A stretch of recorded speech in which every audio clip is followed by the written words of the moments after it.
Hello दोस्तों, आप लोग को सतीश क्लासेस 9 एंड 10 में स्वागत है। आज की इस क्लास में बात करेंगे क्लास 10 सब्जेक्ट विज्ञान। विज्ञान में भी कौन सा है तो जीव विज्ञान। कौन सा है? जीव विज्ञान। और जीव विज्ञान में आप लोग को पिछला वीडियो में पार्ट 1 में हम आप पढ़ा दिए थे आपको स्वापोषण जय प्रक्रम क्या है, पोषण क्या है, पोषण के प्रकार और फिर परपोषण के प्रकार, यहाँ तक पढ़ा दिए थे। आज के इस क्लास में बात करेंगे प्रकाश संश्लेषण क्या है। प्रकाश संश्लेषण क्या है और प्रकाश संश्लेषण पे बात करेंगे। फिर बात करेंगे अमीबा में पोषण किस प्रकार से होता है, पैरामीशिया में पोषण किस प्रकार से होता है। इतने पॉइंट को कवर करेंगे। तो ये आपका पार्ट 2 वीडियो है। जो पार्ट 1 वीडियो नहीं देखे पहले जाके देख लीजिएगा प्लेलिस्ट में। तो चलते हैं हम लोग पार्ट 2 वीडियो में, ठीक है।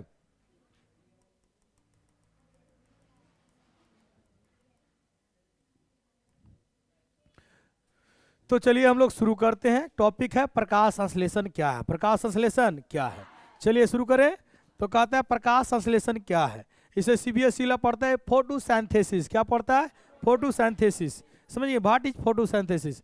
तो प्रकाश संश्लेषण समझिए। अगर प्रकाश संश्लेषण को समझना चाहते हैं तो और आसान हो जाएगा जब चित्र को आप देखते हैं। जब चित्र को आप जैसे कि आप चित्र देखिए, जब भी प्रकाश संश्लेषण होगा तो उसके लिए क्या क्या चीज का आवश्यकता। सबसे पहले सूर्य भगवान होना का जरूरी है। सूर्य भगवान रहेगा तो प्रकाश संश्लेषण होगा, सूर्य भगवान नहीं रहेगा तो प्रकाश संश्लेषण। आने कहने का मतलब है कि प्रकाश संश्लेषण दिन में होता है, रात में। प्रकाश संश्लेषण दिन में होता है, रात में नहीं होता। याद रहेगा ना कि प्रकाश संश्लेषण कौन में होता है? दिन में। अब समझिए प्रकाश संश्लेषण जब होगा तो पहला सूर्य का प्रकाश, दूसरा कार्बन डाइऑक्साइड, दूसरा कार्बन डाइऑक्साइड और तीसरा क्या चाहिए हमको? वाटर। क्या चाहिए? क्या चाहिए? तब होगा प्रकाश संश्लेषण, तब होगा। आज जब इतना सब मिलेगा तो क्या बनेगा? ऑक्सीजन। क्या बनेगा? फलस्वरूप जैसे रासायनिक अभिक्रिया पढ़ा है तुम लोग कि जब इतना सब आपस में रिजेक्शन करेगा तो यहाँ पर इसके फलस्वरूप बनेगा ऑक्सीजन और क्या बनेगा? ग्लूकोज। क्या बनेगा? क्या बनेगा? ग्लूकोज। क्या बनेगा? तो आपसे क्वेश्चन पूछेगा कि प्रकाश संश्लेषण क्रिया में, प्रकाश संश्लेषण क्रिया में किसका निर्माण होता है? तो बोलेंगे ऑक्सीजन और ग्लूकोज का। ऑक्सीजन और साथ ही साथ जल का भी निर्माण होता है। किसका निर्माण होता है? जल का। याद रहेगा, है ना। तो बताइए इसमें पूछेगा अभिकारक क्या क्या है, तो क्या क्या हो जाएगा? कार्बन डाइऑक्साइड, जल और सनलाइट। और सन, ये सब क्या है? अभिकारक। क्या है? अब बताओ सनलाइट को तीर चिन्ह के ऊपर लिखेंगे कि नीचे लिखेंगे? ऊपर। पढ़ाए थे ना कि सनलाइट मतलब कोई भी ताप हो, उष्मा हो, है ना, तो इस सबको कहाँ लिखते हैं? तीर चिन्ह के ऊपर। उत्प्रेरक हो इसको तीर चिन्ह के कहाँ लिखेंगे? याद रहेगा ना, ये सब पढ़ाए थे समीकरण में। तो आप समझ गए। अब इसको परिभाषा कैसे लिखेंगे? तो प्रकाश संश्लेषण कौन करेगा? हरे पेड़ पौधा। कौन करेगा? तो लिखेंगे हरे पेड़ पौधा। क्या लिखेंगे? हरे पेड़ पौधा सूर्य की प्रकाश के उपस्थिति में, सूर्य की प्रकाश के, सूर्य के प्रकाश के उपस्थिति में, सूर्य के प्रकाश के उपस्थिति में क्लोरोफिल सूर्य के प्रकाश को अवशोषित कर, सूर्य के प्रकाश को अवशोषित कर और वायुमंडल से कार्बन डाइऑक्साइड प्राप्त कर, वायुमंडल से कार्बन डाइऑक्साइड और पृथ्वी से खनिज लवण प्राप्त कर अपना भोजन तैयार करता है। क्या कहलाता है? प्रकाश संश्लेषण। क्या कहलाता है? मतलब रटना है, नहीं रटना है। आपको नहीं याद रहेगा आप लिख दीजिएगा। प्रकाश संश्लेषण कौन करता है? हरे पेड़ पौधा। कौन करता है? तो पहला पॉइंट लिख सकते हैं कि हरे पेड़ पौधा, हरे पेड़ पौधा, हरे पेड़ पौधा सूर्य की प्रकाश के उपस्थिति में, सूर्य की प्रकाश के और वायुमंडल से कार्बन डाइऑक्साइड प्राप्त कर, वायुमंडल से कार्बन डाइऑक्साइड और पृथ्वी से खनिज लवण प्राप्त कर अपना भोजन तैयार करता है। क्या कहलाता है? प्रकाश संश्लेषण। क्या कहलाता है? जब यो नहीं याद रहे तो आप कोई पूछे जल्दीबाजी में तो डायरेक्ट फाकी मार परिभाषा कि पेड़ पौधा जिस प्रक्रिया द्वारा अपना भोजन तैयार करता है प्रकाश संश्लेषण कहलाता है। क्या कहलाता है? जब नहीं याद रहे तब, जब नहीं याद रहे कि पेड़ पौधा जिस प्रक्रिया द्वारा अपना भोजन तैयार करता है क्या कहलाता है? प्रकाश संश्लेषण। क्या कहलाता है? कोई रमापत्ति है? सिंपल। पेड़ पौधा कौन प्रक्रिया द्वारा भोजन प्राप्त को? प्रकाश। लेकिन ओकरा में अगर हमरा नियन तेज मास्टर कहेंगे बताओ एगो पेड़ मुरझाल हो तो बताओ वो पोषण करता हो तो की बोलेगा? नहीं। क्या बोलेंगे? हरे वाला। कौन वाला? यानी हमको और अच्छा से जोड़ देंगे हरे पेड़ पौधे, हरे पेड़ पौधे जिस प्रक्रिया द्वारा अपना भोजन तैयार करता है क्या कहलाता है? अब आइए लिखा हुआ जो है उसको समझते हैं। कहता है प्रकाश संश्लेषण वह प्रक्रिया, प्रकाश संश्लेषण हम की बोले, इसे पहला जोड़ देंगे फाकी मार। प्रकाश संश्लेषण वह प्रक्रिया जिसके द्वारा हरे पेड़ पौधे, हरे सूर्य के प्रकाश की उपस्थिति में, ही बताए थे ना, सूर्य की प्रकाश के उपस्थिति में क्लोरोफिल की सहायता से, किसकी सहायता से? क्लोरोफिल की सहायता से जल एवं वायुमंडल से कार्बन डाइऑक्साइड प्राप्त, जल एवं वायुमंडल से कार्बन डाइऑक्साइड प्राप्त का उपयोग करके अपना भोजन तैयार करता है। क्या कहलाता है? भोजन तैयार करता है। क्या कहलाता है? भोजन तैयार करता है। भोजन ग्लूकोज बनाता है। भोजन में क्या बनाता है? ग्लूकोज। तथा ऑक्सीजन गैस का उत्सर्जित करता है। ऑक्सीजन गैस का उत्सर्जित करता है। क्या कहलाता है? प्रकाश संश्लेषण। क्या कहलाता है?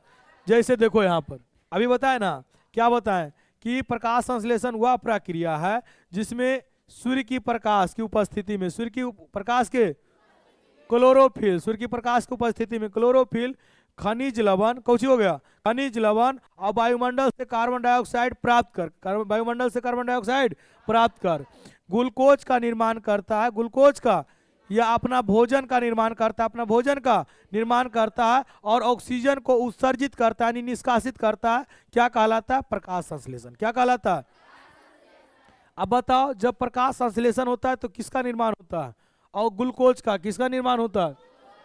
और कौन सा गैस उत्सर्जित होता है? ऑक्सीजन। कौन सा गैस?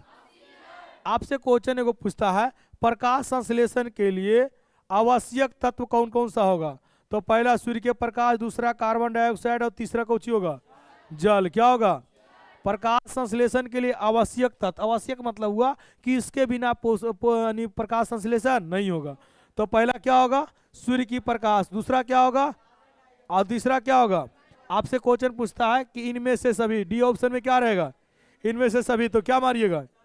आप क्वेश्चन पूछेगा प्रकाश संश्लेषण में किस गैस का उत्सर्जित होता है? कौन सा गैस उत्सर्जित होता है? ऑक्सीजन। कौन सा गैस? कौन सा गैस उत्सर्जित होता है? अपना भार पर बैठो, अपना भार पर। कौन सा गैस उत्सर्जित होता है? किसका निर्माण होता है? ग्लूकोज का। किसका निर्माण होता है? प्रकाश संश्लेषण रात में कि दिन में? प्रकाश संश्लेषण रात में कि दिन में? अच्छा ठीक, बताओ, ये जो पत्तियां है ये पेड़ पौधा का रसोई घर है। पेड़ पौधा का, पेड़ पौधा का, इसी में पाया जाता है क्लोरोप्लास्ट। क्या पाया जाता है? क्या पाया जाता है? और क्लोरोप्लास्ट को हिंदी में बोलते हैं क्लोरोफिल। क्या बोलते हैं? तो पेड़ पौधा के पत्ती हरा किसके कारण होता है?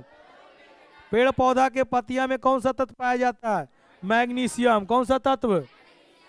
प्रकाश संश्लेषण। क्लियर? अब आइए अगला, प्रकाश संश्लेषण। अब समझिए, हरे पेड़ पौधे में प्रकाश संश्लेषण की क्रिया करने की क्षमता होती है। हरे पेड़ पौधे में प्रकाश संश्लेषण क्रिया करने की, कुछ पौधे जिसमें प्रकाश संश्लेषण करने की क्षमता, जैसे लिखा कुछ पौधे में प्रकाश संश्लेषण क्रिया नहीं कर पाता, जैसे मृतजीवी और परजीवी। मृतजीवी और गोबर का छत्ता, गोबर का, इसमें होगा पोषण, प्रकाश संश्लेषण होगा? नहीं होगा। पता अमर बेल का पौधा में होगा? नहीं होगा। तो कौन ऐसा पौधा है जिसमें प्रकाश संश्लेषण नहीं होता है? तो गोबर का छत्ता, गोबर का। और कौन हो जाएगा? अमर बेल का पौधा, अमर बेल का, अमर बेल का। तो गोबर का छत्ता में बताओ कौन सा पोषण होता है? अमर बेल में कौन सा होता है? याद रहेगा ना? चलिए अगला क्वेश्चन। अब यहाँ तो समझ गए इसको। अब देखिए ये आपको यहाँ पर पूरा अच्छा से आपको बताए हैं। देखो ये पूरा डिटेल में आपको समझा दिया गया। यहाँ पर देख रहे हैं, हाँ, ये आपका है क्लोरोप्लास्ट। क्या है आपको?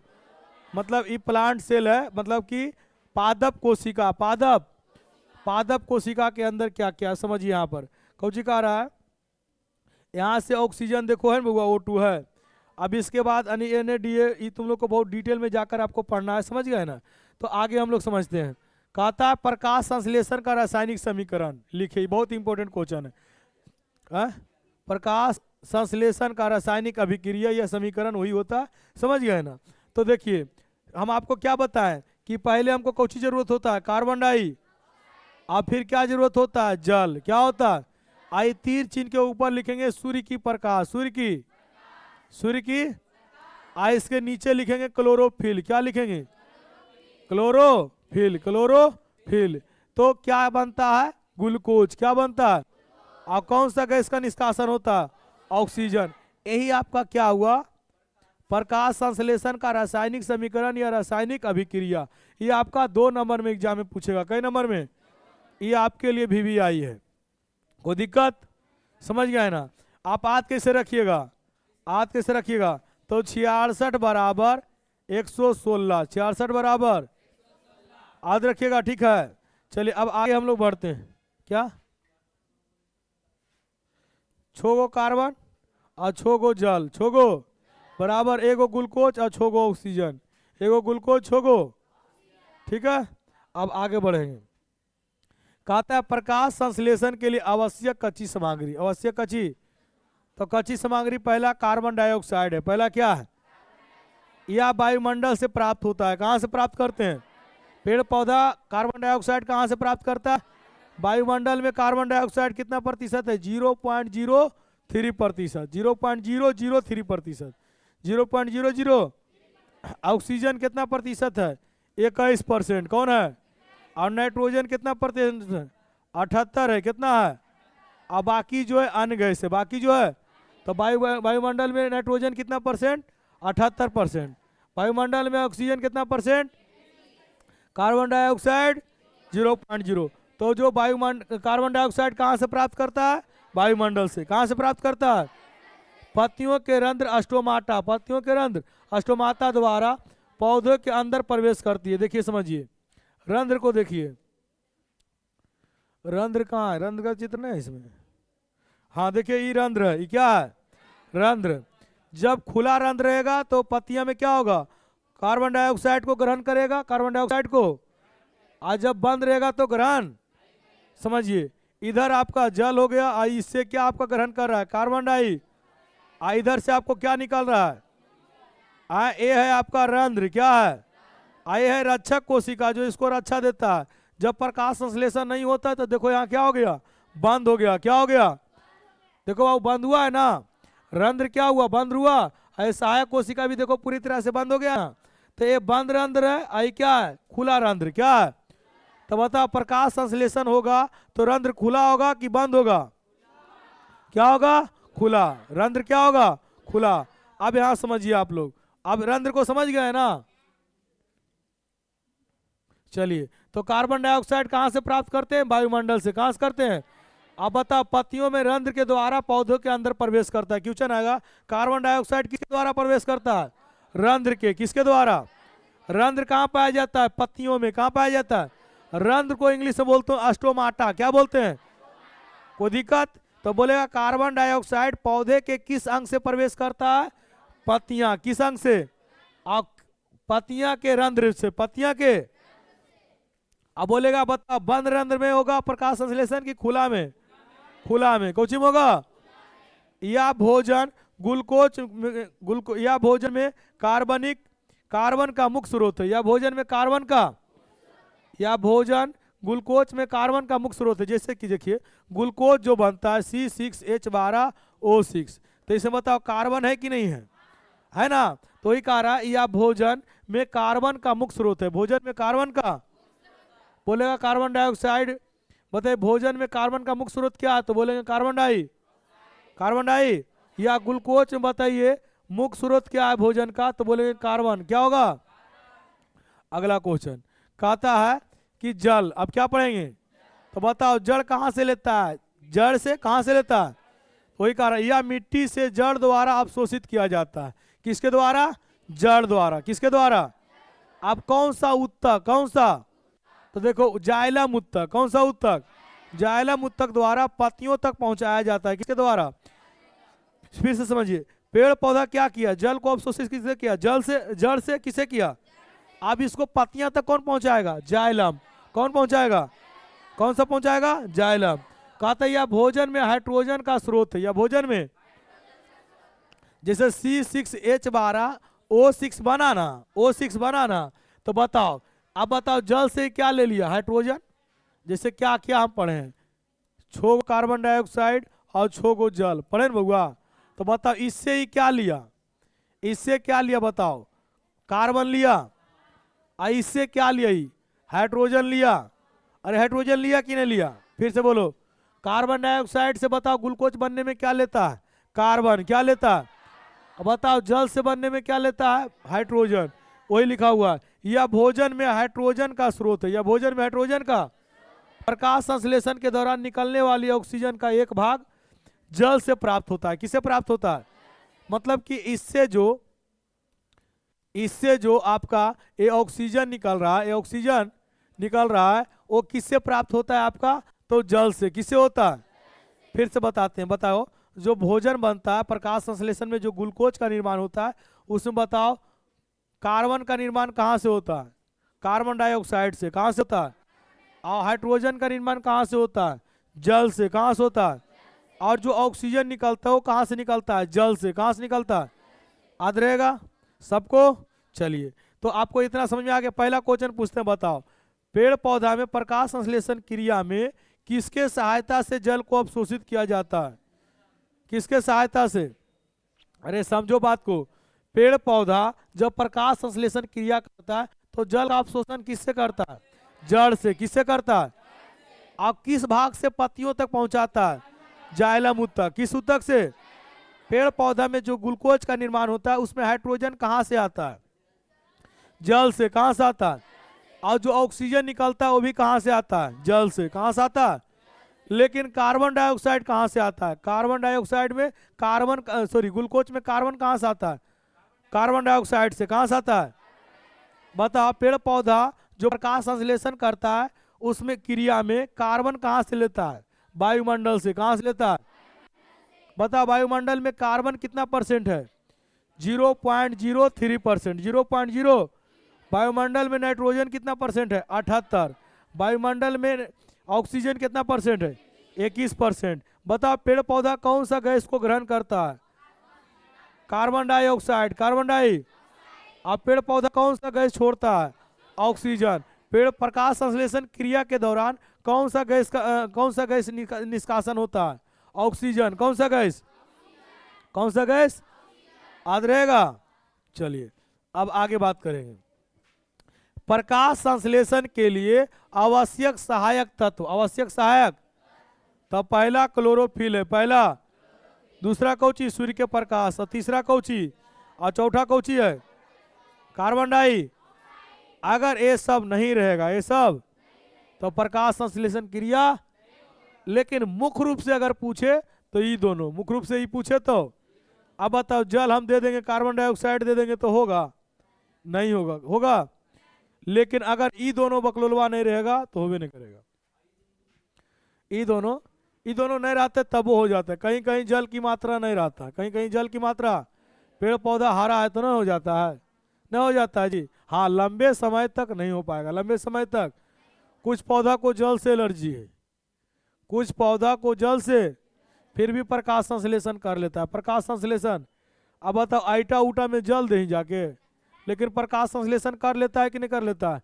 कोई कोई पौधा देखती है दीवार में हो जाता है, हो जाता है ना? हो जाता है कि नहीं हो जाता है? आईने की बरसते में होता है, ऐसे भी हो जाता है। ऐसे नहीं होता है? हो जाता है बाबू। लेकिन उसको पहले से वहां जल रहेगा, पहले से वहां। और जहां पर जल ज्यादा होगा वहां हरा भरा ज्यादा होगा। हरा भरा। जैसे कुछ दिन पहले भी हम 1-2 दिन पहले जेठियन के डैम घूमे गए थे। तो जेठियन के डैम जो है पहाड़ के बगल में बना हुआ है। तो गौर किए थे कि जितना भी पहाड़ के नजदीक में है, जो सटा हुआ था, उधर पौधा पूरा हरा था। क्या था? एक बाद गए तो सब जरल था, मतलब मुरझाल था। क्या था? इससे क्या समझ में आया कि जल जो है बहुत महत्वपूर्ण है पौधों के लिए। समझिए, आपको पढ़ाएंगे नियंत्रण और समन्वय चैप्टर में जलानुवर्तन, गुरुत्वानुवर्तन, प्रकाश अनुवर्तन, है ना? ये सब पढ़ना। रासायनिक अनुवर्तन, जो पेड़ पौधा गति करता है, पेड़ पौधा। तो ये सब समझ गए। तो आपसे मुख्य रूप से पूछे तो कौन बताएगा? क्लोरोफिल और सूर्य के। ऐसे तो कितना होता है? 4। याद रहेगा? अगला क्वेश्चन, प्रकाश संश्लेषण बताओ प्रकाश के उपस्थिति में हुआ, किसके उपस्थिति में हुआ? तो इससे बोलेंगे प्रकाशीय रासायनिक अभिक्रिया। प्रकाशीय रासायनिक, जो पेड़ जो रासायनिक अभिक्रिया प्रकाश की उपस्थिति में होता है उसे बोलते हैं प्रकाशीय रासायनिक अभिक्रिया। क्या बोलते हैं? तो आपसे क्वेश्चन पूछे बता दीजिएगा कि बताइए प्रकाश संश्लेषण कैसी अभिक्रिया है? तो प्रकाशीय रासायनिक अभिक्रिया। प्रकाशीय रासायनिक अभिक्रिया कहता है प्रकाश संश्लेषण में विकिरण ऊर्जा और रासायनिक ऊर्जा बनता है। जैसे ग्लूकोज बना तो ये रासायनिक ऊर्जा बना कि नहीं बना? रासायनिक ऊर्जा बना ना। रासायनिक ऊर्जा या विकिरण ऊर्जा कहते हैं, क्योंकि यहाँ क्या हुआ, सूर्य के प्रकाश से ऊर्जा बना, सूर्य के प्रकाश से ऊर्जा, इसीलिए इसे विकिरण ऊर्जा कहा गया। क्या कहा गया? विकिरण ऊर्जा। क्या कहा गया? कहता है प्रकाश संश्लेषण के दौरान बना भोजन किस रूप में होता है? स्टार्च या मंड। स्टार्च या, नहीं समझे, स्टार्च या मंड। आलू देखें, आलू, आलू में एक प्रकार के छिलका रहता है, इसी को स्टार्च या मंड कहते हैं। स्टार्च या, जैसे आप बताते हैं गेहूं है, गेहूं, तो गेहूं के ऊपर भी वो छिलका रहता है, जरा चोकर गांव देहात में कहता है ना। बिना स्टार्च और मंड वाला अगर आप खा लेते हैं तो आपको पचवे नहीं करेगा। जैसे आप 3 4 10 गो तंदूरी रोटी खा लीजिए, बार बार बाथरूम जाइएगा, इतना वो होता है कि पचवे नहीं करेगा, है कि नहीं? क्योंकि वो मैदा का बना होता है। तंदूरी रोटी किसका बना होता है? मैदा का। समझ गए ना? तो आप समझ गए कि स्टार्च या मंड, समझ गए ना? कहता है प्रकाश संश्लेषण के दौरान बना भोजन किस रूप में होता है? स्टार्च या, आपसे क्वेश्चन ऑब्जेक्टिव पूछेगा प्रकाश संश्लेषण के दौरान जो भोजन बना होता है वो किस रूप में होता है? सब लोग बोलेगी, जो नहीं बोलेगी उसको यहाँ से फेंक के मारेंगे। और ये स्टार्च या मंड के रूप में संग्रहित रहित रहता है। कहता है प्रकाश संश्लेषण में उत्पादक के रूप में ऑक्सीजन बनता है। कौन सी बनता है? प्रकाश संश्लेषण में उत्पाद के रूप में क्या बनता है? ऑक्सीजन। क्या बनता है? अगला क्वेश्चन आता है प्रकाश संश्लेषण क्रिया केवल का होता है? दिन में। केवल रात में नहीं होता है। रात में, देखिए आपको जितना समझाएं आप सब लिखल है, अब सब कुछ ही है। अब देखो प्रकाश संश्लेषण क्रिया द्वारा वायुमंडल में क्या होता है? ऑक्सीजन का संतुलन बना। ऑक्सीजन का संतुलन, अब बता, पेड़ पौधा मोदी जी काट रहे हैं कि नहीं? हैं, असम में काट दिया गया। अभी अरावली जो हिल्स है, अरावली पहाड़ी है, वहाँ खनन माइनिंग करवा रहा है। आप उतना दूर की बात आप हिस्ट्री के देखिए ना, जब यहाँ से आप राजगीर जाते थे कितना पेड़ था, उन्हें गया जाते थे कितना पेड़ था, तो पहले पानी पड़ता था ना, अब उतना पानी पड़ता है नहीं। वजह क्या है? पेड़। वजह क्या है? क्योंकि जैसे ही वायुमंडल में अगर आपका ऑक्सीजन की मात्रा गड़बड़ाया तो बहुत सारा दिक्कत होने वाला है, बहुत सारा। आज दिल्ली बहुत प्रदूषित शहर है, क्यों है? वहां जनसंख्या ज्यादा है। जनसंख्या, हेलो हेलो, हाँ हाँ हाँ, जनसंख्या ज्यादा है लेकिन पेड़े नहीं। लेकिन पेड़े तो कहाँ से ऑक्सीजन का संतुलन होगा? होगा। इसीलिए हम हमेशा पेड़ बांटते हैं। आप लोग को पिछला साल पेड़ दिए थे ना? पेड़ दिए थे कि पौधा दिए थे? हाँ, पेड़ दिए थे कि पौधा दिए थे? अच्छा, पेड़ और पौधा में क्या अंतर है?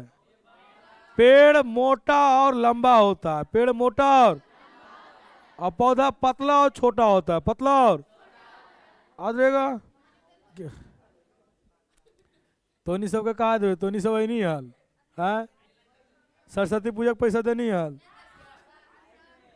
हला क्वेश्चन आएगा कि प्रकाश संश्लेषण क्रिया के द्वारा वायुमंडल में किस प्रक्रिया के द्वारा संतुलन बना होता है? तो बोलेंगे प्रकाश संश्लेषण। क्या बोलेंगे?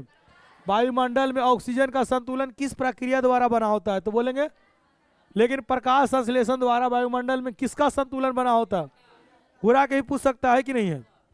चलिए, प्रकाश संश्लेषण प्रक्रिया शुरू से अंत तक किस में होता है? क्लोरोप्लास्ट में। जब क्लोरोप्लास्ट खुला होगा तब होगा, बंद रहेगा तो, रंध्र खुला होगा तो होगा, रंध्र बंद रहेगा तो। पत्तियों के प्रकाश संश्लेषी अंग है। पेड़ प्रकाश संश्लेषी अंग कौन है? पत्तियां। कौन है? देखिए पूछे आपसे कि पेड़ पौधा का प्रकाश संश्लेषी अंग पूछे तो पत्तियां। कौन होगा? लेकिन अंगक पूछे, कौची पूछे? अंगक, तो कौची होगा? हरित लवक। क्या होगा? ऑब्जेक्टिव कैसे लिखिएगा कॉपी में बता देते हैं। पेड़ पौधा के प्रकाश संश्लेषी अंग कौन है? तो लिखिएगा पत्तियां। पेड़ पौधा के प्रकाश संश्लेषी अंगक कौन है? हरित लवक। कौन है? याद रहेगा। चलिए अगला, प्रकाश संश्लेषी क्रिया के दौरान कौन मुक्त होता है? ऑक्सीजन। कौन मुक्त होता है? पत्तियों के बाहरी त्वचा किसका मौजूद होता है? रंध्र और स्टोमेटा। रंध्र और, याद रहेगा। चलिए अगला क्वेश्चन देख लिए, खुला रंध्र बंद रंध्र, इसको तो समझाइए दिए थे, कोई दिक्कत? चलिए अब अगला आता है आपका कौची, इन्हीं रंध्रों द्वारा CO2 को क्या किया जाता है? ग्रहण किया जाता है। यानी किसके द्वारा ग्रहण किया जाता है? रंध्र। यही रंध्र से CO2 को क्या किया जाता है? ग्रहण। और इसी से निकाला भी जाता है, इसी से। कोई दिक्कत? तो आप यहाँ पर देखिए, इसके बाद कहता है कि प्रकाश संश्लेषण क्रिया में पौधे का रंग उतना महत्वपूर्ण नहीं होता है, मुख्यतः उनकी पत्तियां क्लोरोफिल होना चाहिए। देखिए, प्रकाश संश्लेषण क्रिया में पत्तियों से कोई मतलब नहीं, किसका मतलब है? क्लोरोफिल। किसका मतलब है? क्लोरोफिल से। क्लोरोफिल अणुओं को प्रकाश संश्लेषी इकाई कहते हैं। क्वेश्चन आएगा, क्लोरोफिल अणु को क्या कहते हैं? तो प्रकाश संश्लेषण इकाई। दो क्वेश्चन यहाँ से पूछेगा क्लोरोफिल।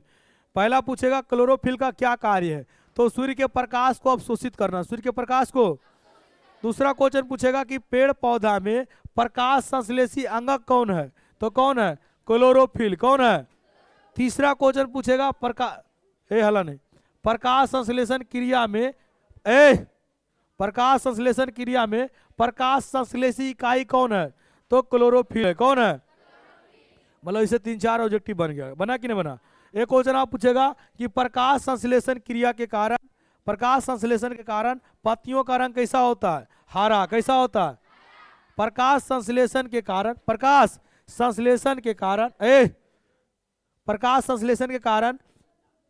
हो गया रे, बैठो चुपचाप। क्या बता रहे थे? हाँ, प्रकाश संश्लेषण इकाई किसको कहते हैं? क्लोरोफिल को। किसको कहते हैं? आपसे क्वेश्चन पूछेगा क्लोरोफिल में कौन सा तत्व पाया जाता है? मैग्नीशियम। कौन सा? प्रकाश संश्लेषण क्रिया कितने चरण में होता है? कितना चरण में? पहला चरण प्रकाशीय अभिक्रिया, पहला चरण प्रकाशीय, और दूसरा चरण कौची? पहले मतलब प्रकाश लेता है, पहले क्या करता है? प्रकाश लिया, फिर क्या लिया? खनिज लवण, फिर क्या लिया? और कार्बन डाइऑक्साइड, तो उसमें वो कौची हो गया? अप्रकाशीय क्या हो गया? प्रकाश जो लिया सूर्य के प्रकाश, वो कौची हुआ? प्रकाशीय। क्या हुआ? और जो कार्बन डाइऑक्साइड और जल लिया, वो प्रक्रिया क्या हुआ? तो बताओ कितने चरण में होता है प्रकाश संश्लेषण? कितने चरण में? पहला कौची? दूसरा कौची? याद रहेगा? चलिए पढ़ लिए प्रकाश संश्लेषण। अब प्रकाश संश्लेषण से क्वेश्चन छूटेगा? हाँ छूटेगा, नहीं छूटेगा। अब आते हैं चचा अमीबा को समझते हैं। किसके समझते हैं? अमीबा। देख रहे हैं अमीबा को? गोरे की कार है, हाँ कार है, चलो कार। हाँ बता, अपने कार ही तो तेरा कोई बोलो कार, बेचारा कार बोलता है, शर्म नहीं लगता है तुम लोग को? चलिए, आपका पूरा बुक वाला है, पूरा बुक वाला देखिए यहाँ पर छापा हुआ है ना बुक वाला रे। चलिए, हर पॉइंट देख रहे हैं, इसमें है कवर। हाला नहीं। अमीबा में पोषण, अभी यही चैप्टर है, अमीबा में पोषण। समझिए, सबसे पहले हाला नहीं, अमीबा का कोई निश्चित आकार नहीं, अमीबा का कोई निश्चित आकार नहीं। वजह क्या है? वजह ए है। वजह क्या है?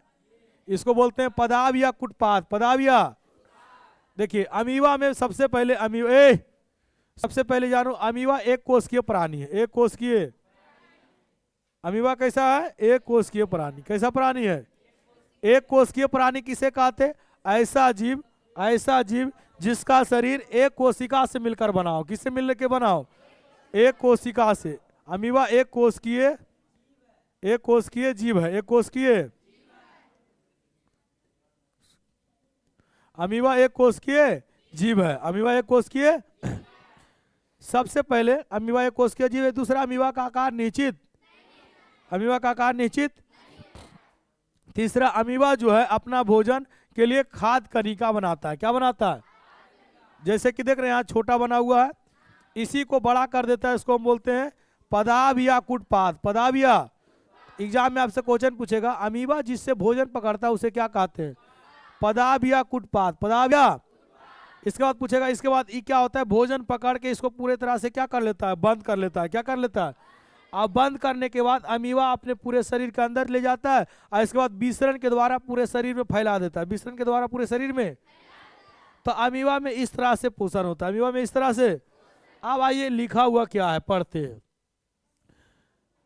अमीबा एक सरल प्राणी समपोषी जीव है। सरल प्राणी समपोषी, शुरू में बताए थे आपको कि अमीबा में पोषण किस प्रकार से होता है? प्राणी समपोषण। प्राणी। और पैरामीशियम में पोषण किस प्रकार का होता है? प्राणी समपोषण। तो पहला क्वेश्चन हो गया, अमीबा एक प्राणी समपोषीय जीव है। दूसरा यह एक मृत जीवी है। क्या एक मृत जीवी और एक कोशिकीय तथा अनिश्चित आकार की। अनिश्चित अभी बता रहे कि अमीबा आकार क्या है, अनिश्चित क्या है। और दूसरा कौची एक कोशिकीय जीव है, मतलब इसमें कितना कोशिका। एक कोशिकीय जीव किसे कहते हैं, ऐसा जीव जिसका शरीर एक कोशिका से मिलकर बना हो। एक कोशिका से मिलकर। देखिए दुनिया में कौन ऐसा जीव है जो कभी मरता नहीं है, अमीबा नहीं, एक कोशिकीय। एक कोशिकीय जीव का प्राकृतिक मौत नहीं होता। प्राकृतिक मौत हाँ, तोरा पर चढ़ गई तो बेचारा फरफराक मर जीती, समझ गया।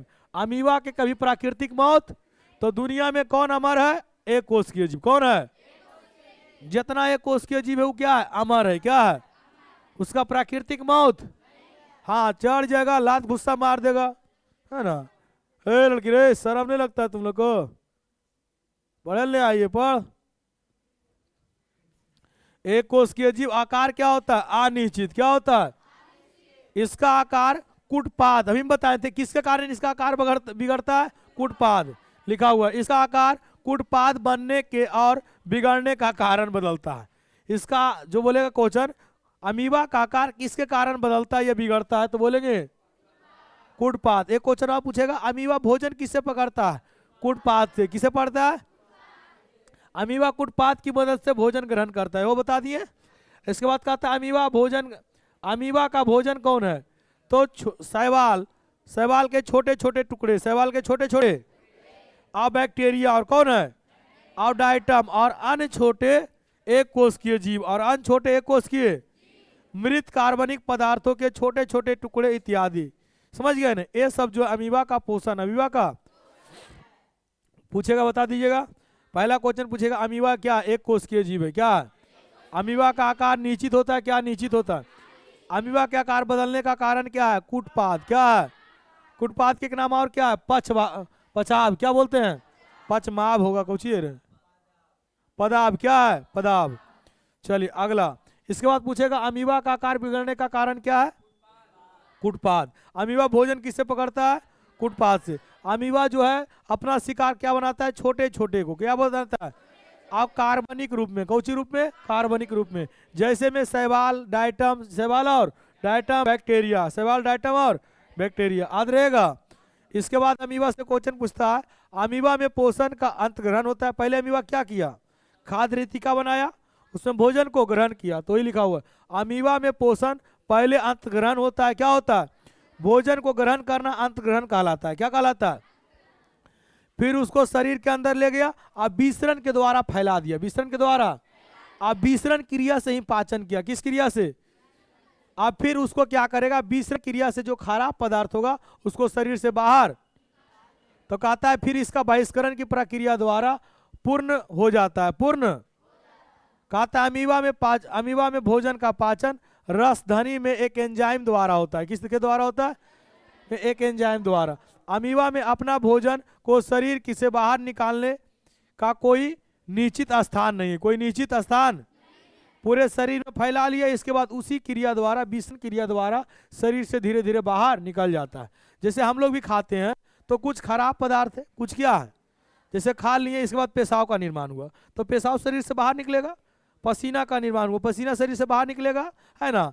तो ये सब जो शरीर से बाहर निकालने के लिए हम लोग के शरीर में स्थान है क्या, लेकिन अमीबा के शरीर में कोई ऐसा स्थान, तो ये किस क्रिया द्वारा बाहर निकालता है, विसरण क्रिया। किस क्रिया द्वारा।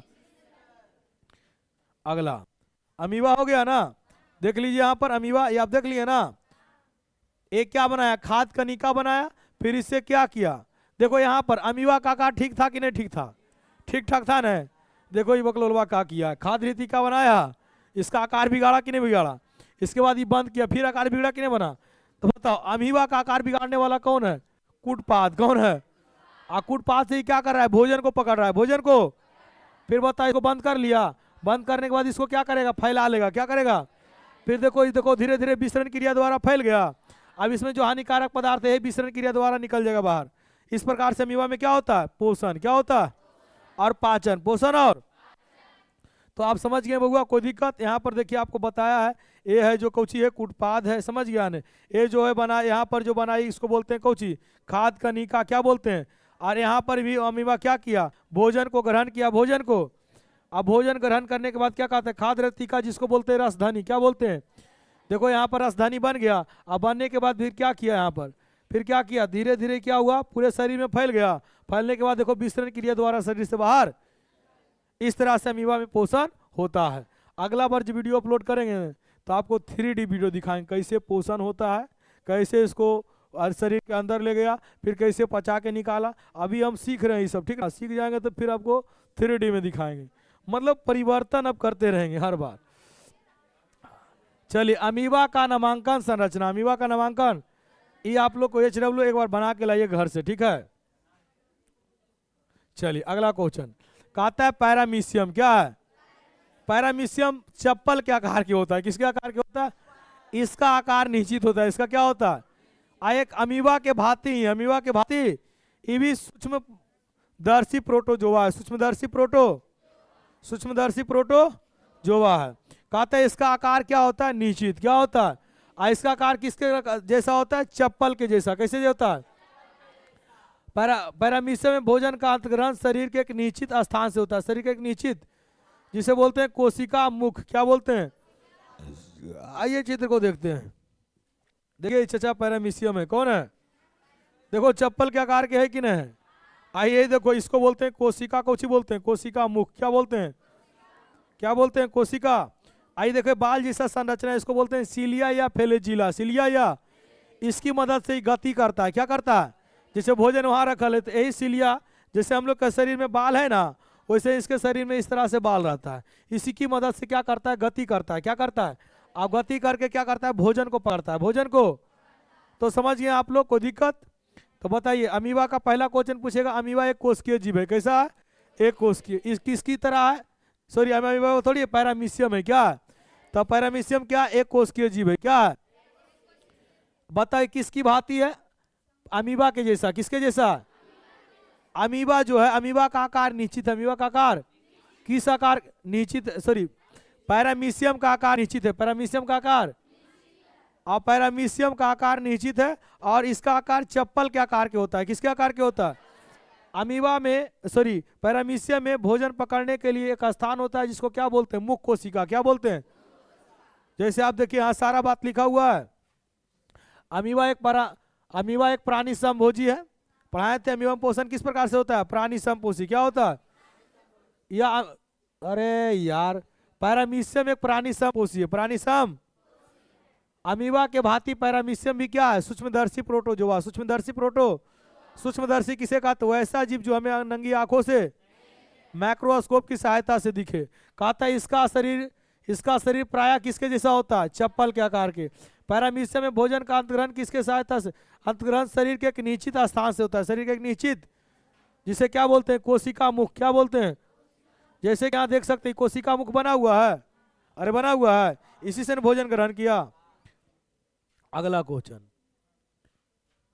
अब आते हैं हम लोग पाचन, क्या आते हैं, पाचन क्या आते हैं। देखिए पाचन हम लोग का शुरू होगा मुख गुहा से, कहां से होगा, फिर कहां जाएगा, ग्रासनी में, कहां जाएगा, चलो चित्र दिखा दे। चलो देखो, ए है जो आपका मुख गुहा है, टोटल क्या है, मुख गुहा है, क्या है। अब इसको गुहा क्यों बोले, क्योंकि शरीर में जहां पर भी खाली स्थान है उसे गुहा के नाम से जानते हैं, कैविटी के नाम से जानते हैं, किसके नाम से जानते हैं, इसको इंग्लिश में बोलते हैं कैविटी, क्या बोलते हैं, कैविटी। हिंदी में क्या बोलते हैं, गुहा, क्या बोलते हैं। तो मुंह में खाली स्थान है तो मुख गुहा हुआ, क्या हुआ, हृदय में खाली स्थान हुआ तो क्या हुआ, हृदय गुहा हुआ, और अमाशय में खाली स्थान हुआ तो क्या हुआ, अमाशय गुहा। मतलब शरीर के जिस भी स्थान में खाली है उसे क्या नाम से जानते हैं, गुहा के नाम से, कैविटी के नाम से। कोई दिक्कत। तो बताइए पाचन आपका कहाँ से शुरू होता है, मुख गुहा से, क्योंकि जब कोई भी चीज को मुंह के अंदर लेते हैं क्या तो थारियम पीस देता है, अल्लाह नहीं देखा, गलत बोल रहे हैं सर, ये थारियम लेल को पूरा पीस दल को वो जो है कितना कम देखे, कहा सर पीसने के बाद मीठा लगता है, खाली मिक्सर मशीन में डाल के घोल के पीजो तो पाँच। लेकिन हम लोग नया टॉपिक शुरू हुआ ना। हेलो दोस्तों, तो इस टॉपिक को हम थोड़ा सा अगला वीडियो में बात करेंगे, पार्ट 3 वीडियो में, ठीक है। अभी पार्ट 2 तक रहा, अब आप लोग को मिलेंगे अगला क्लास में। तो बहुत बहुत धन्यवाद जो शुरू से अंत तक देख रहे हैं। मिलते हैं नेक्स्ट वीडियो में। जय हिंद दोस्तों।